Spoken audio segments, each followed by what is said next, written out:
irmãos forem sentados, já estão todos sentados. Eu ia convidar os irmãos para abrirem suas Bíblias em 1 Coríntios 1, Flamengo 0. Esqueci o livro. Não é... Cadê o Jeff? Nem ouviu, né? Abri a Bíblia em 1 Coríntios 1. Foi 2? Eu estou sendo misericordioso, né? É uma satisfação. Tudo bem. Vascaíno não tem onde se assegurar, né? Aí, meus queridos, continuando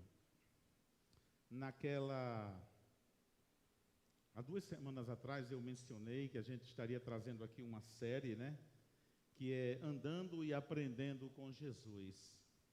E o tema de hoje é: quem influencia quem? Quem influencia quem?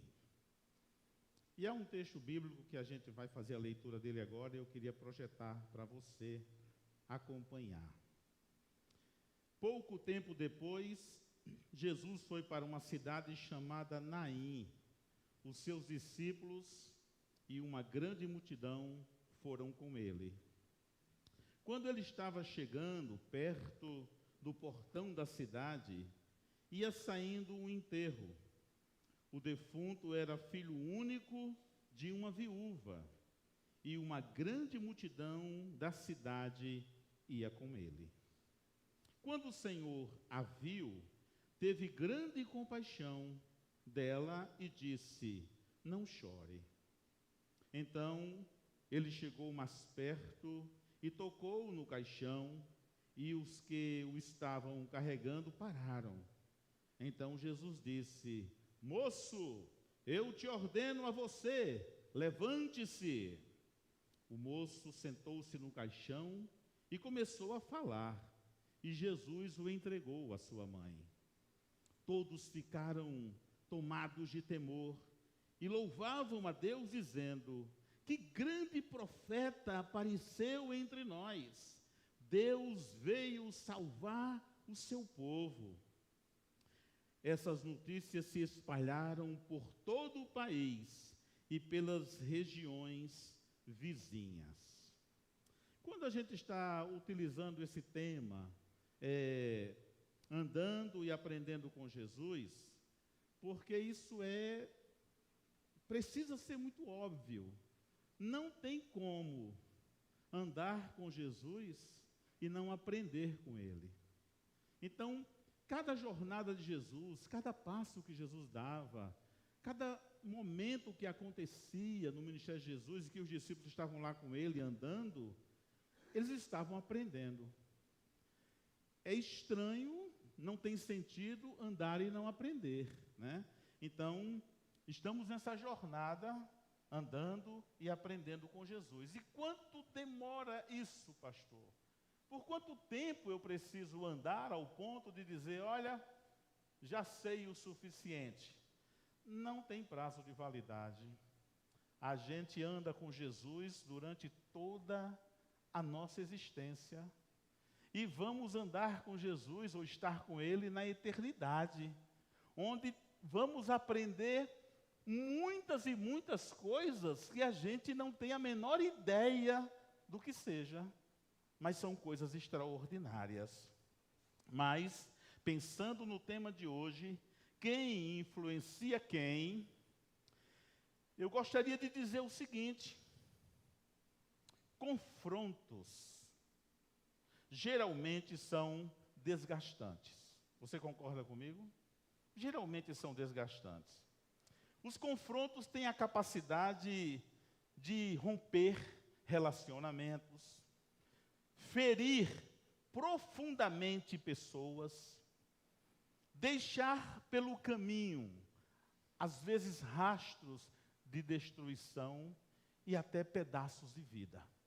Os confrontos têm esse poder, essa força destrutiva, muitas vezes. Existem confrontos que são silenciosos. Existem confrontos que são barulhentos. Os confrontos silenciosos, muitas vezes acontecem entre eu e eu mesmo, ou às vezes fica muito no mundo das ideias ali, sabe? A gente não externaliza aquilo, a gente não declara aquilo, mas existem esses confrontos da alma, que a gente sabe que o outro pensa diferente, está agindo diferente, e aquilo dói em mim, me machuca, e às vezes isso acontece muito entre cônjuges, né? Marido, esposa, pais e filhos, mas o fato é que existem confrontos que são silenciosos e que eles machucam e doem tanto quanto os confrontos barulhentos. Os confrontos, eles acontecem em todas as partes, áreas da nossa vida. Porém, em algumas ocasiões, os confrontos são necessários. A gente não gosta. Muitos dão, né, como diz, dá um boi para não entrar numa briga e uma boiada, tem um ditado assim, né? Então, assim, existem confrontos e a gente não quer entrar, mas eles, muitas vezes, também são necessários. Foi o que aconteceu nesse texto que nós acabamos de ler. Aqui tem um confronto, e a gente vai conhecê-lo logo mais.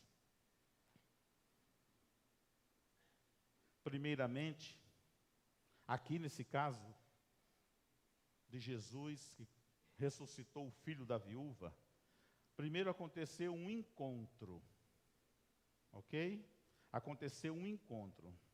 Porém, dependendo de como cada lado vive a vida, aquele encontro não deixa de ser, ou ele é transformado num confronto.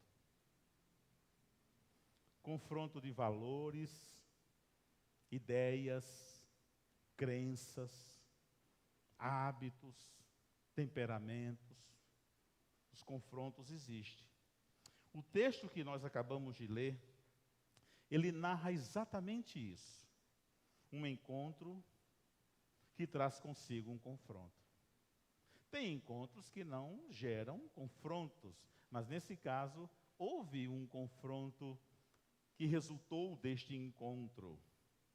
Esse texto que acabamos de ler nos ensina que quem anda com Jesus vai se envolver mais em desencontros do que em encontros. Você prestou atenção no que eu falei? Quem decide andar com Jesus vai terminar naturalmente, é uma consequência natural, se envolver mais em desencontros e confrontos do que em encontros. Sabe por quê? Porque os valores do reino de Jesus, eles andam na contramão dos valores dos diversos outros reinos que a gente se depara com ele. A vida do cristão, do seguidor de Jesus, da seguidora de Jesus, vai experimentar muito isso. Por isso o tema é oportuno. Quem influencia quem? E, indo agora para o nosso texto, se você observar, acontece aqui, se puder voltar ao versículo 1 e 2, provavelmente, diz que, 1 não, 11, o primeiro que eu li, né? Pouco tempo depois, Jesus foi para uma cidade chamada Naim.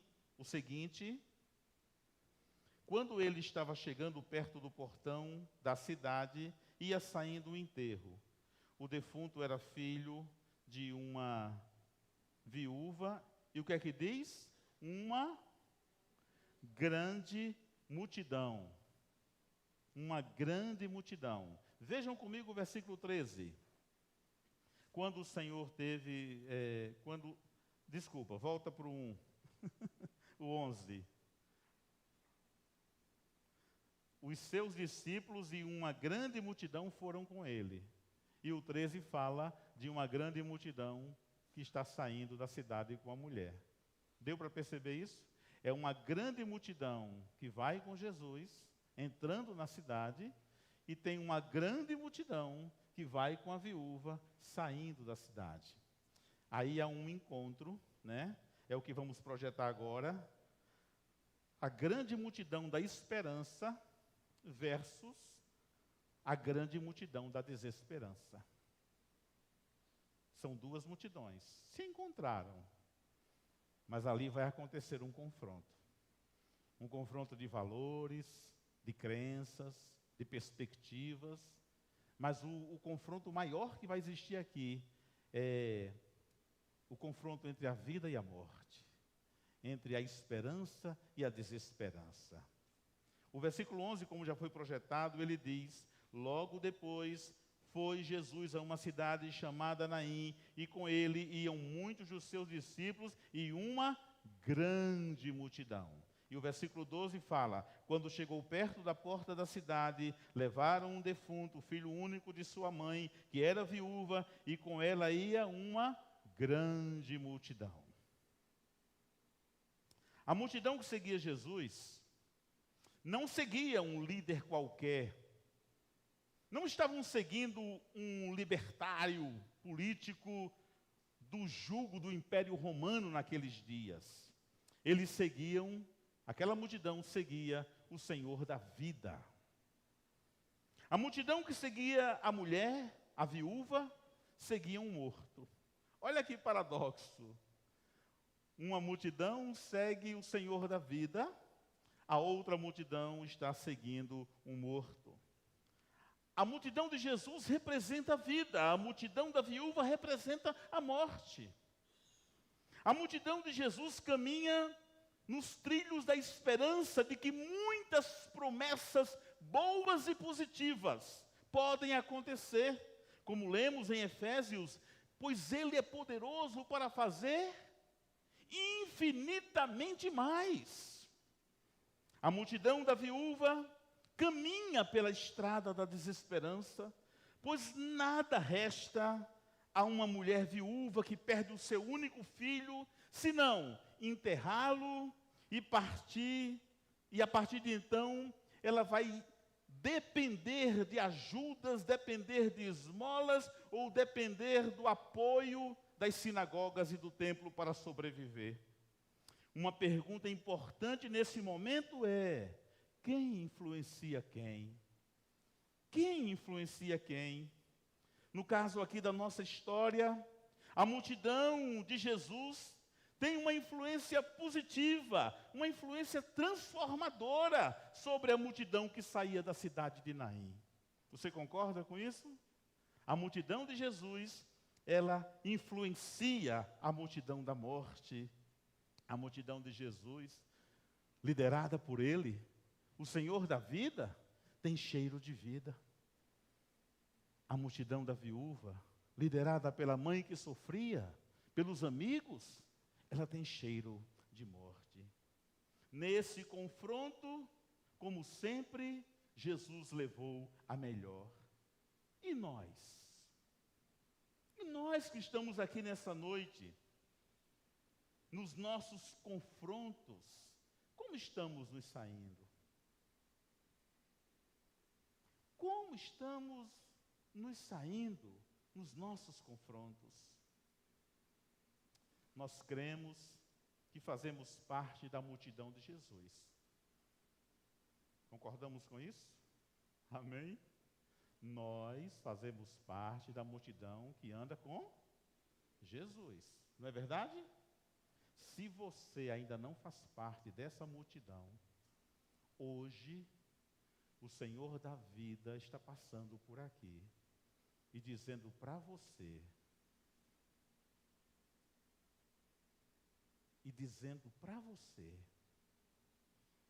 eu amo você, eu sou o Senhor da vida e eu posso lhe salvar e lhe resgatar.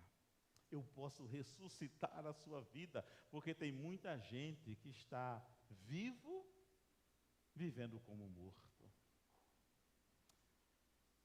Mas nas nossas lutas e batalhas diárias, com a multidão que caminha contrária aos valores do reino de Jesus, como estamos indo?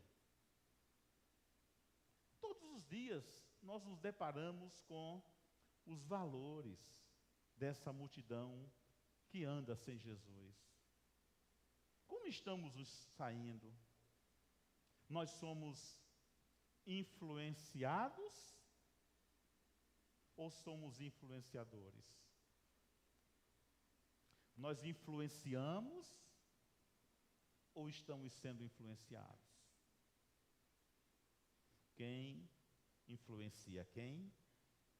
Como Jesus, nós somos uma influência positiva e transformadora também para as multidões que andam perdidas com fome e com sede de justiça e da sua palavra de salvação. Existe uma multidão e que está tão misturada com a gente, nas cidades onde vivemos, que elas também precisam ser impactadas por aqueles que andam na multidão de Jesus. Precisamos avaliar e sermos honestos nessa avaliação.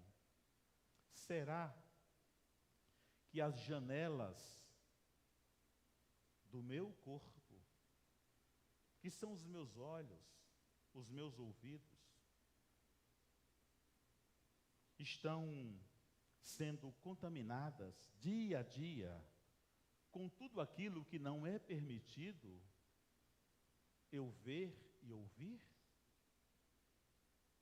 Se isso está acontecendo, aquela pergunta volta: quem está influenciando quem?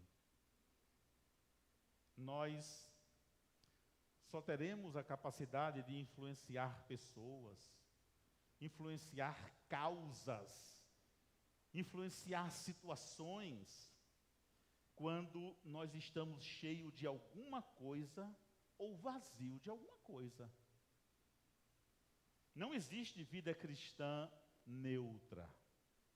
Ou nós influenciamos pela ação, ou nós influenciamos pela omissão. Se eu for omisso na minha função e no meu papel de discípulo de Jesus, eu vou estar de alguma forma influenciando também. Mas há uma segunda questão que eu gostaria de destacar. Um grande profeta e a sua grande compaixão. O texto fala disso. Observe como esse texto ele é superlativo, né? Ele fala uma grande multidão com Jesus, uma grande multidão com a viúva, um grande profeta e uma grande compaixão. E aqui nós encontramos esse grande profeta e a sua grande compaixão. E sabe o que a gente vê nisso aqui, nesse grande profeta e nessa grande compaixão? A gente não vê um grande profeta distante. A gente não vê um grande profeta porque é grande, dizendo: eu sou inalcançável, eu sou inatingível, façam fila para falar comigo. Não. Como muitos que se acham e se consideram profetas, fazem essa seletividade, não é? De quem vem, quem eu abordo, quem eu converso, com quem eu convivo. Jesus, ele tem um olhar personalizado. Jesus, ele vê a multidão e ele tem compaixão da multidão. Mas no meio da multidão, Jesus tem um olhar personalizado, individualizado. O versículo 13 fala isso. Olha, observa. Vendo-a, Jesus vendo aquela mulher, o Senhor sentiu grande compaixão por ela e lhe disse: não chore. Não chore.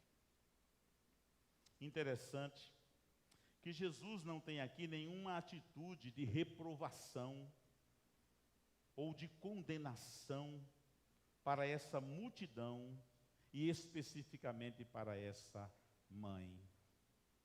Jesus não disse para essa mulher ou para as pessoas: deixem os mortos sepultarem os seus mortos. Ao mesmo tempo que aquela multidão da viúva, que representa a morte, a desesperança, ela representa o sofrimento. Ela representa também a solidariedade por causa do sofrimento. Quem estava acompanhando, quem estava chorando, quem estava indo, os amigos. Mas Jesus em nenhum momento tem uma palavra condenatória para essa multidão. Pelo contrário, ele olha para aquela mulher, vamos dizer assim, perdida, no meio da multidão, olha para ela e diz: não chore. Em meio à multidão, Jesus contempla o sofrimento dessa viúva. Jesus a percebe na sua individualidade, na sua dor. E aí eu quero dizer para você, e quero dizer para mim, Jesus vê a nossa individualidade.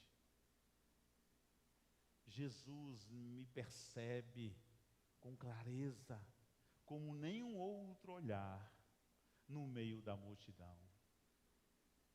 Eu e você somos numa multidão de 100 mil habitantes dessa cidade. Mas Jesus, ele, nessa multidão de 100 mil pessoas, ele pinça você. Que extraordinário é isso, não é? Eu sou único no olhar do meu Senhor. Eu sou única quando o Senhor me olha. Ele me vê no meio da multidão.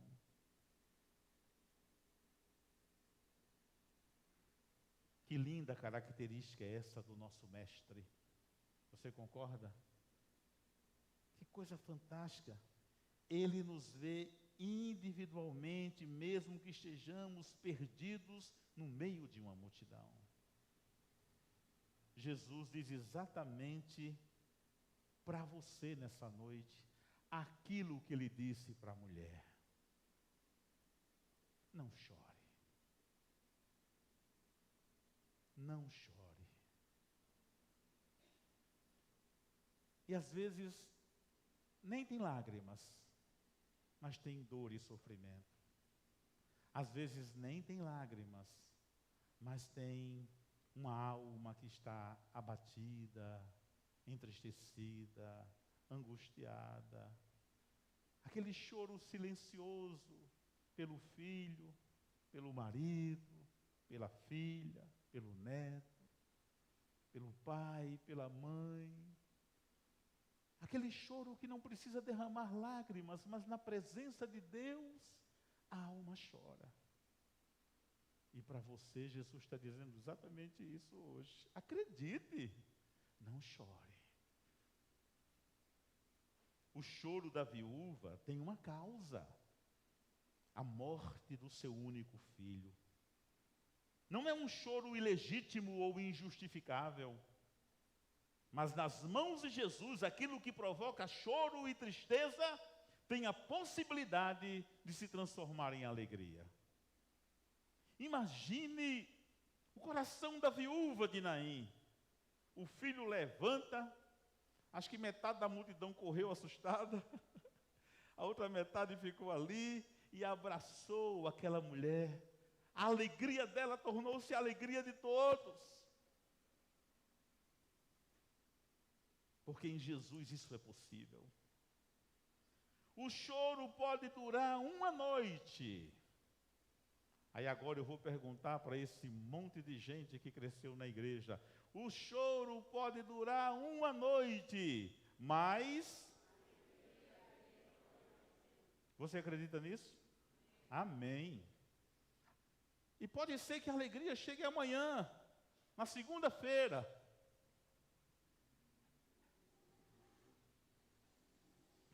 Somente uma grande compaixão será capaz de tirar os homens e mulheres do nosso tempo do caos em que eles se encontram.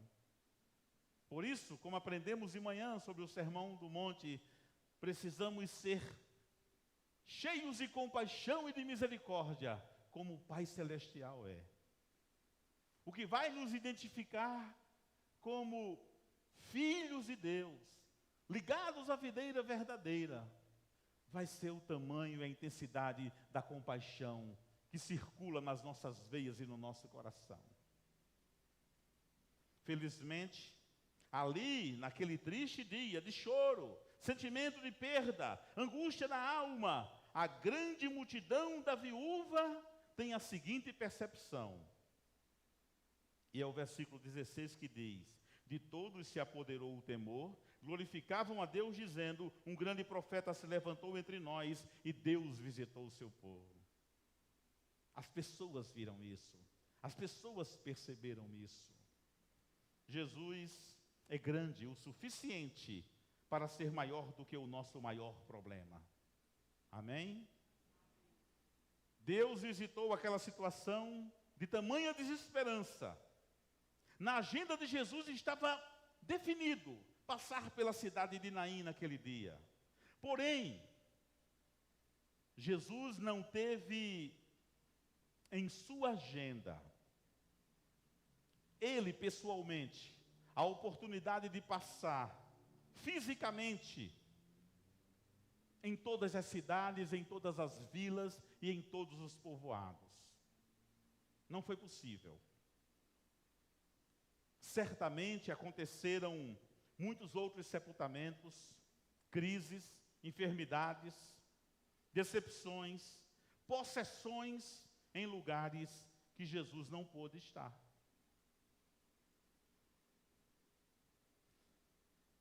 E aí, concluindo aqui, eu coloco esse terceiro destaque, que é: o que estamos imprimindo nas pessoas ao nosso redor?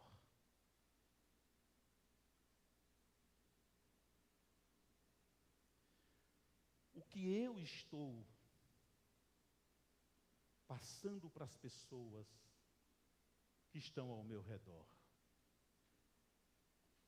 Eu estou influenciando de que maneira? Mas quem somos nós? Se não as testemunhas de Jesus Cristo? Nós que fomos capacitados pelo poder e pelos dons do Espírito Santo para dizer às pessoas: não chores. Ou, se você tiver que chorar, eu estou aqui. O Espírito Santo nos capacita e nos enche do seu poder, da sua graça e dos seus dons, para que a gente seja uma voz que diz para as pessoas: não chore, e se chorar, eu estou aqui. Quem somos nós? Somos os amigos e somos as amigas de Jesus, que temos os frutos do Espírito Santo impregnados em nosso caráter, não para uma demonstração de que nós somos nobres por termos algumas qualidades, mas para que as pessoas ao nosso redor sejam influenciadas pela paz, pela paciência, bondade, mansidão, alegria, que são frutos do Espírito Santo. Quem somos nós? Somos aqueles que devem ser vistos como representantes do grande profeta, Jesus, o Filho de Deus. As pessoas, quando olhar para nós, elas precisam ver isso em nós. E como tais representantes, nós vamos ser profetas e profetisas, não para proferir profetadas, mas anunciar o Evangelho aos famintos e sedentos, em nome do Senhor Jesus. Jesus continua desejoso de entrar em vidas, famílias, casas, povoados e cidades. Jesus continua querendo entrar em tudo isso, mas Ele espera fazer isso através de nós.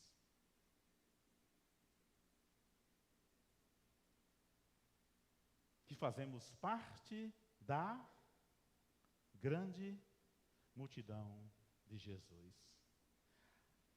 A maneira real, concreta, de Jesus entrar em casas e famílias e dizer para essas pessoas que estão em sofrimento: não chore, e se chorar eu estou aqui, é através de nós.